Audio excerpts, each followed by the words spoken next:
Hey gang, Uncle Todd and Sonny here, and we are going to look at the team up nobody knew they wanted until it happened.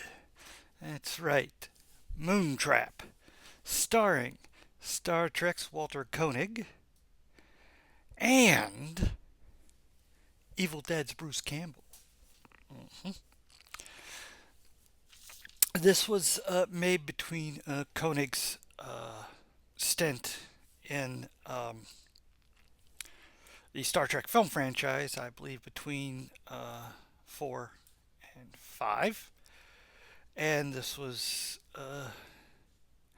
Campbell's film he did after Maniac Cop, but before Evil Dead 2. Now, Koenig, of course, was a TV actor for the most part. I mean, he did some film work, but before Star Trek, it was like appearances on like Mannix and stuff like that. And then after Star Trek, in which he had been brought on to kind of get the young girls. That's why his first couple appearances he had like a monkey's style haircut, and of course he was Russian to notice to play into the more international aspect of the show and to acknowledge how the Russians had done some important work in space exploration. Now, after his time on the original show, he then went back to appearing on TV, like the Virginian and Medical Center, until, of course, Star Wars happened, and then he started doing Star Trek movies. Oddly enough, the only Star Trek project he was not involved in was the animated series. But one of the things he did before his resurgence in Star Trek was The Star Lost, which was a Canadian show created by Harlan Ellison, although he took his name off it after they made some changes he didn't like, in which he played a villain for several episodes. Now, Bruce Campbell, he got his start with Sam Raimi, where they made a lot of backyard movies, basically, and helped produce the Evil Dead movies. Some of his other film work included Maniac Cop, as mentioned before, Mind Warp. He had an appearance in Escape from L.A. He played the Surgeon General of Beverly Hills. Great little cameo he made. And, of course, one of my personal favorites, Bubba Hotep. Along with a lot of TV work. He was a reoccurring character on both Hercules and Xena. And excuse me, and he had several TV shows that he starred in. Most notably, The Adventures of Briscoe County Jr., the post-Revolutionary War spy spoof Jack of All Trades, and of course, his probably best-known TV show was the helpful sidekick on Burn Notice. Now we also have the actress Lee Lombardi, and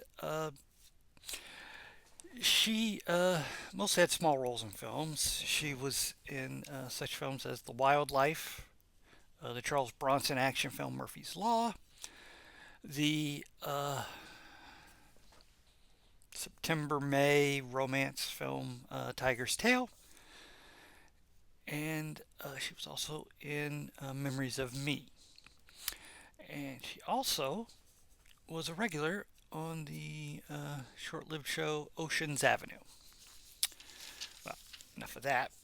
Let's get to Moontrap, which, as always, for this month, it's a bit of an alien knockoff.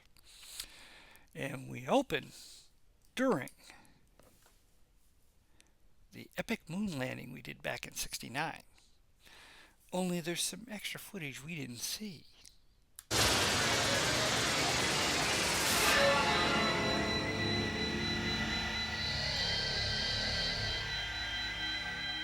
Tranquility Base, Houston, and you're cleared for takeoff. 8, 7. Very ominous. Some kind of crazy alien stuff there on the moon we didn't notice. Ooh. Well, jump forward to somewhat modern day. We're during a routine shuttle mission with our protagonists Jason and Ray. They come upon something that has drifted into our orbit.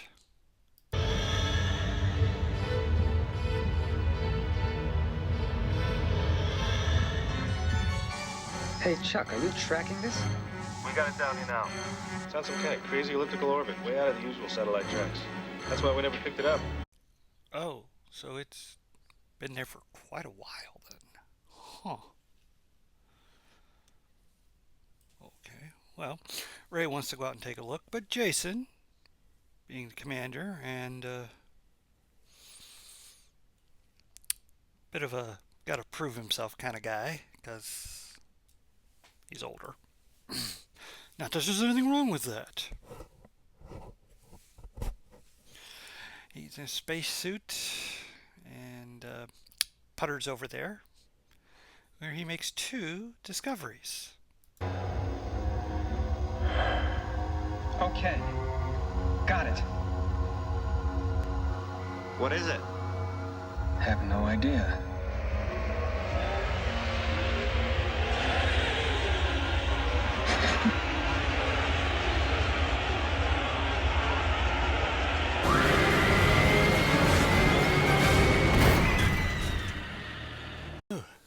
Bit of a jump scare there.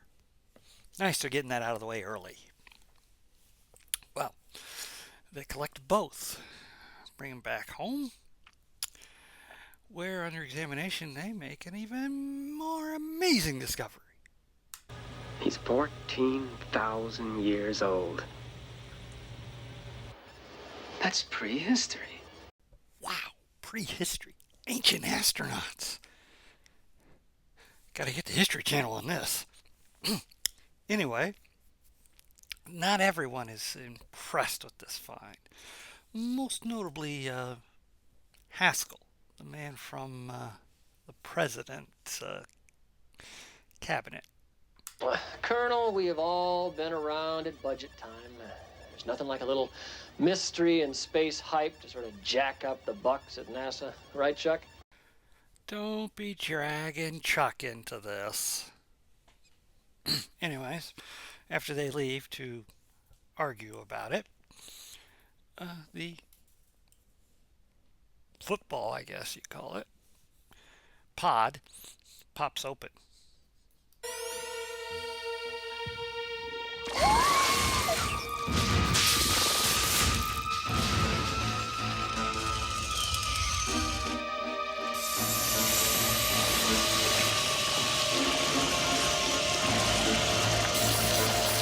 Oh, wow. Looks like it's starting to add to its own body with some machines. But as we later find out, it's not just machines it adapts into itself.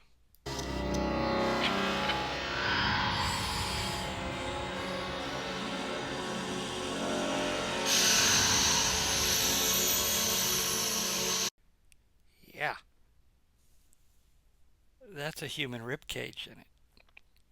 It adapts human parts too. Well, after an attempt to communicate fails, we'll get an all-out firefight.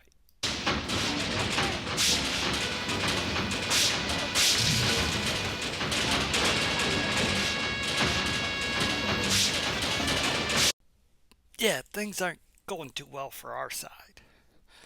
That is until Jason decides to outflank the robot via the air ducts.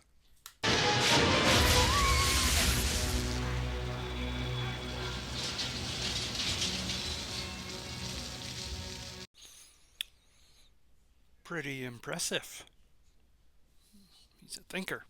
Well, since he's our hero, I guess we need a good pithy line. Still undecided? Okay, so it's not exactly along the lines of a Bondian bon mot, like, guess he should have kept his head. But it's a pretty good funny line considering Haskins was not deciding. He really didn't want to send up another mission to the moon to explore these ancient astronauts. Well, then we get some films of Jason at home with his son, who he has for the weekend. Divorced dad, you know. And also, we have a quick stop over at a strip club because, you know, films always need some extra nudity thrown in. We learn that Jason's always wanted to go to the moon, but he was too young before when they were doing moon missions, and now he's considered too old, being, what, in his 40s at this point? Anyways, since they need to keep this hush-hush, Jason and Ray and another crew member of their choosing who has to take care of the orbital while they're on the moon, they head up there. You know what I always wanted to do? This.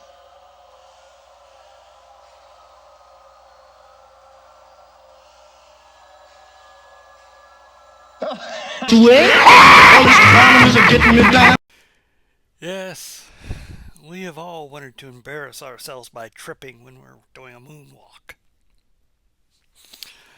Well, while they head out on their little their little rover car. Remember what happened during the moon landing? Yeah, that's going to repeat itself a little.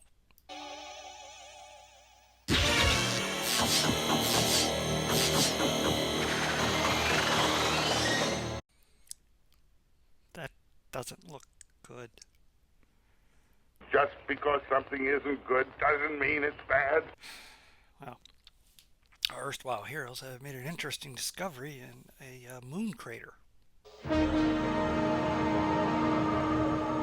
Oh, man. No wonder we never saw it from orbit.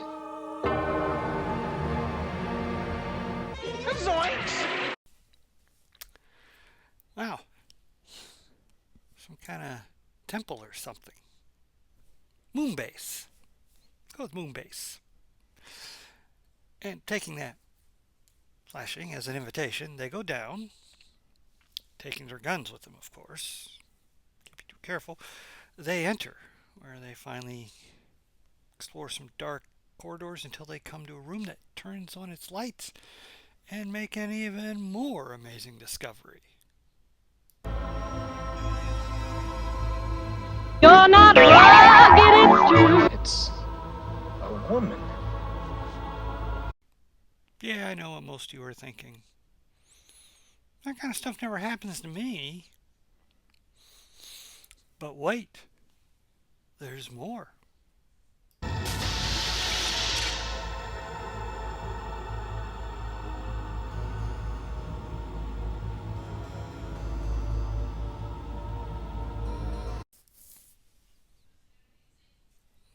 Well, we get some scenes of them trying to communicate, realizing she doesn't speak their language, being 14,000 years old, apparently. Then they get some message from the guy in the orbiter that, their return ship, it's moving. So they got to get back there. But what are they going to do with her?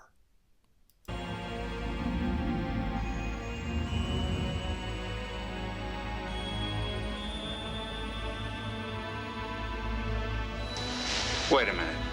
That thing's actually supposed to work after all these centuries? Good question. But Apparently it does work. So they all get on their little rover and head back to the lander as fast as the batteries will take them. Oh, shit. It's gone. Yeah, looks like they might be stuck there. But there are tracks in the moon dust. Therefore, they follow them until their batteries run out. Then they go forward on foot. Good God.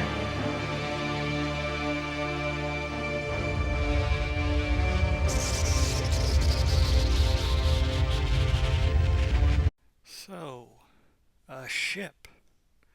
A ship that's ready to take off. Obviously, they're going to need to sneak aboard.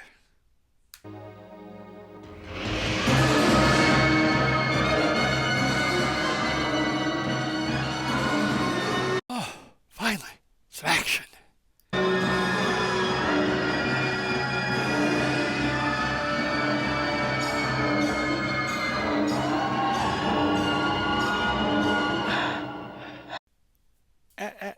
I know what you're saying. They're in a vacuum. Can't fire a gun in a vacuum. They went over that in Firefly. Except, Mythbusters proved you can fire a gun in a vacuum. You don't think there's any more of them hanging around, do you?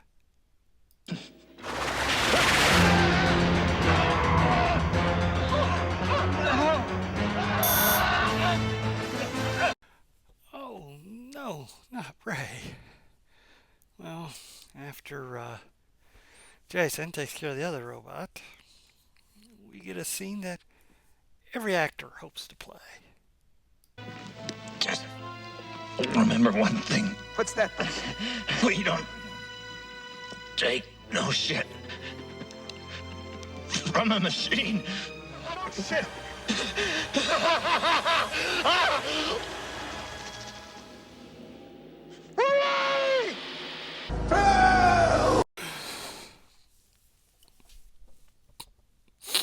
Farewell, Ray. You will be missed. And as if that wasn't enough trouble on this group. Situation. Door right?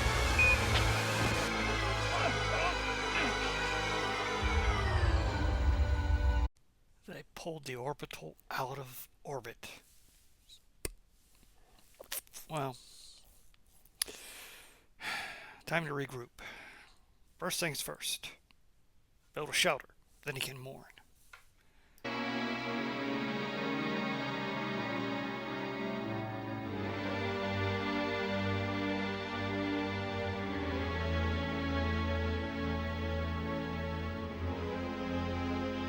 Okay.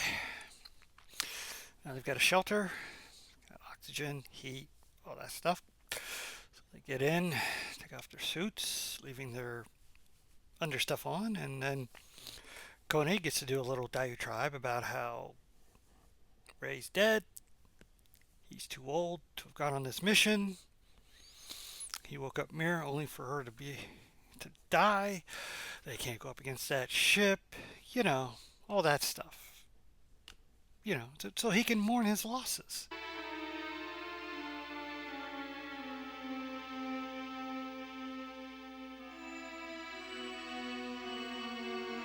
Oh, and console each other.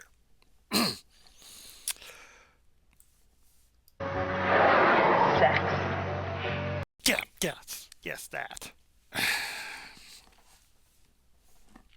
Well, while they're preoccupied, the machines are on the move.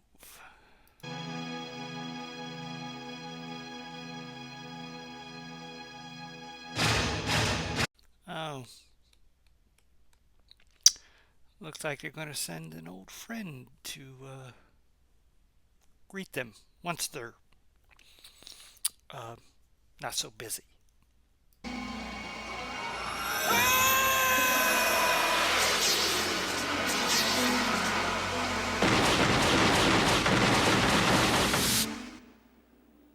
Oh, the humanity. Had to see his friend die twice. Of course, while they're standing over lamenting his loss a second time, they forgot to look behind them.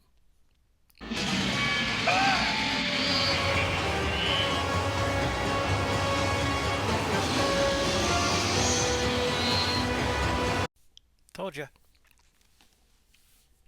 Well, when he wakes up, he wonders why they're still alive. But he quickly realizes the rather distasteful truth.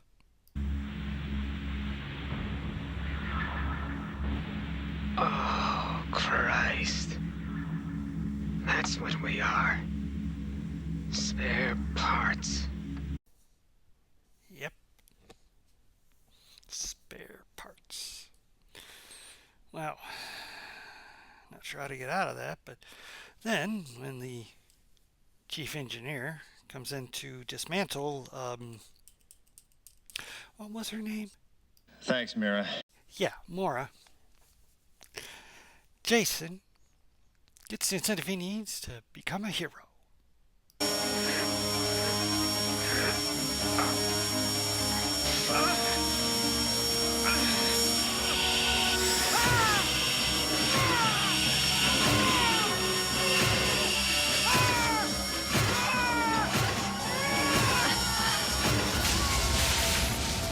Hi, keep it.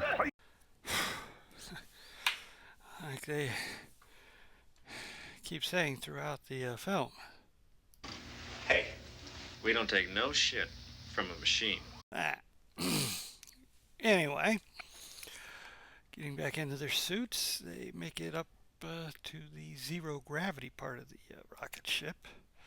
Where looking for an exit, they make a discovery. It's the lander.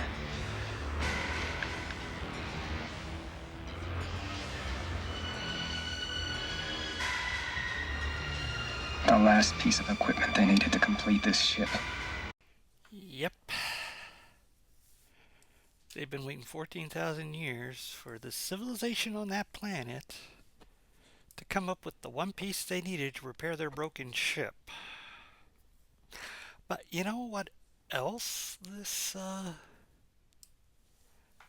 lander has on it?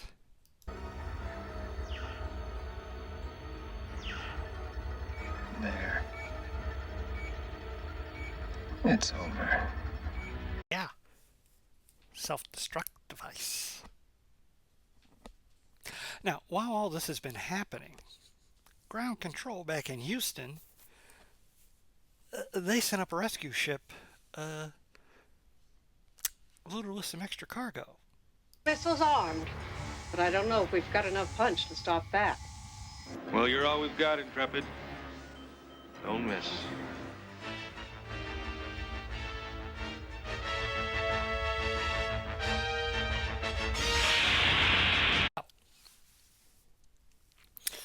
They are now unable to get close enough to fire the missiles, but that's okay. Ground controls started to receive signals from the lander. Apparently activating the self-destruct did that. So, they know they might be in there. Meanwhile, Jason and Mira are waiting to go up with it when a chance encounter with a pod gives Jason an interesting idea.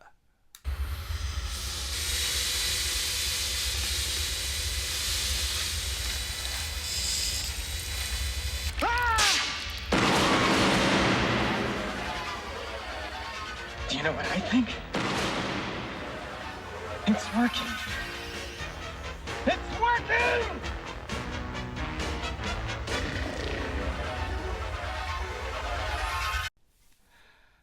I don't know if that would actually work, as firing the recoil, allowing him to change directions and stuff. But what the heck, I'll go with it. The question is, can he get away from the blast in time to get to the rescue shuttle?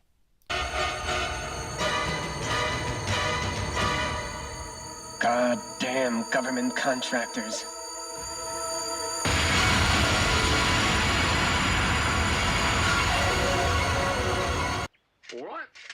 We'll call it a draw. Yeah, they made it. Later, we're on Earth, where they now are a couple living together, and she's learning English pretty well. Seems she had been sent with the others who did not survive on a mission to warn other planets about this impending robot invasion. But now that they've destroyed the ship, Jason gives her some reassurance. It's over.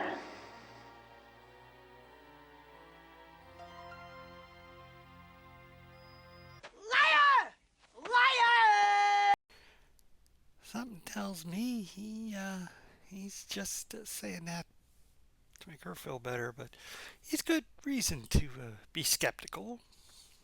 After all, what's to say another ship doesn't come down, or perhaps a piece of the ship that blew up?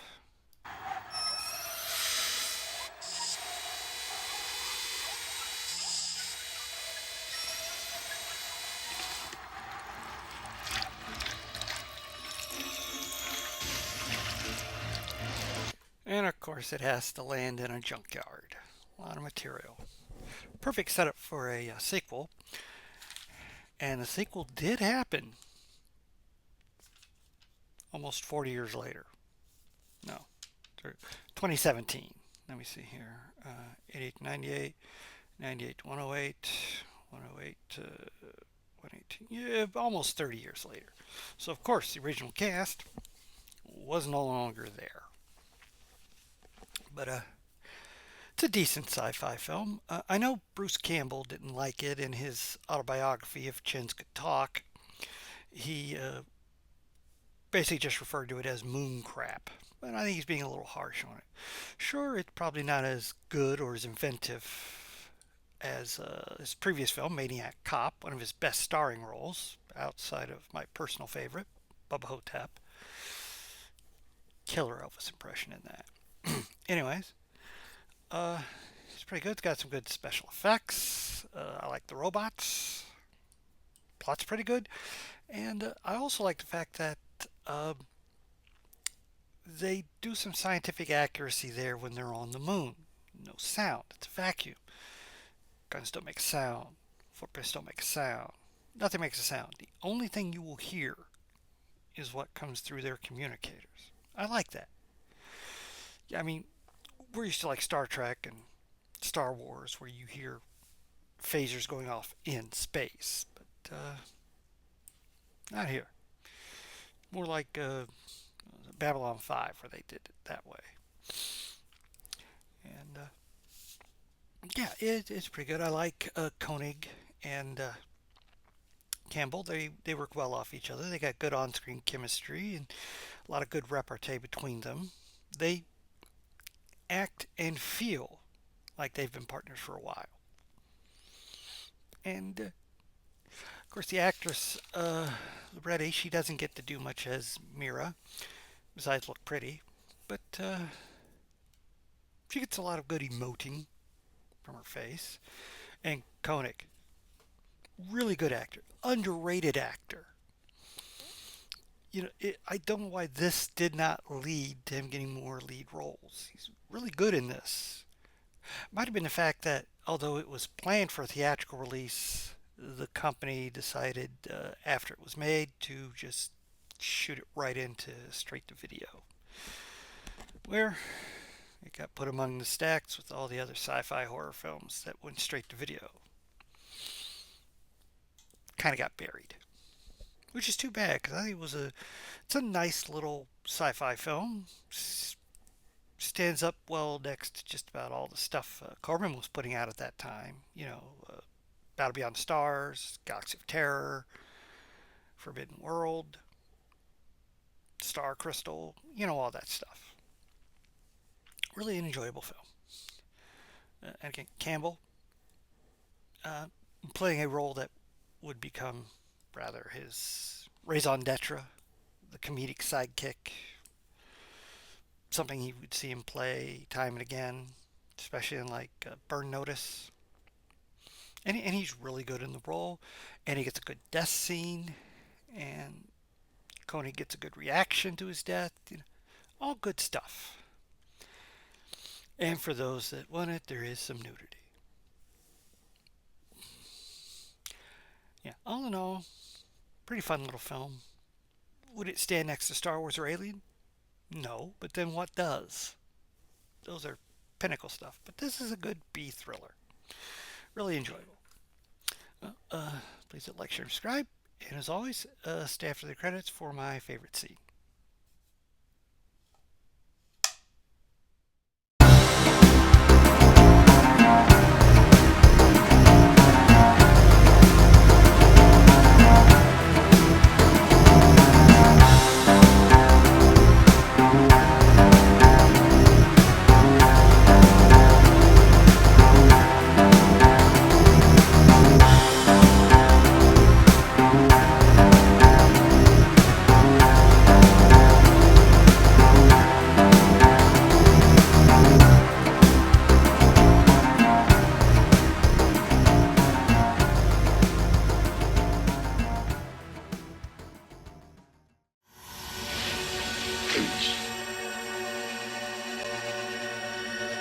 Give us a sign.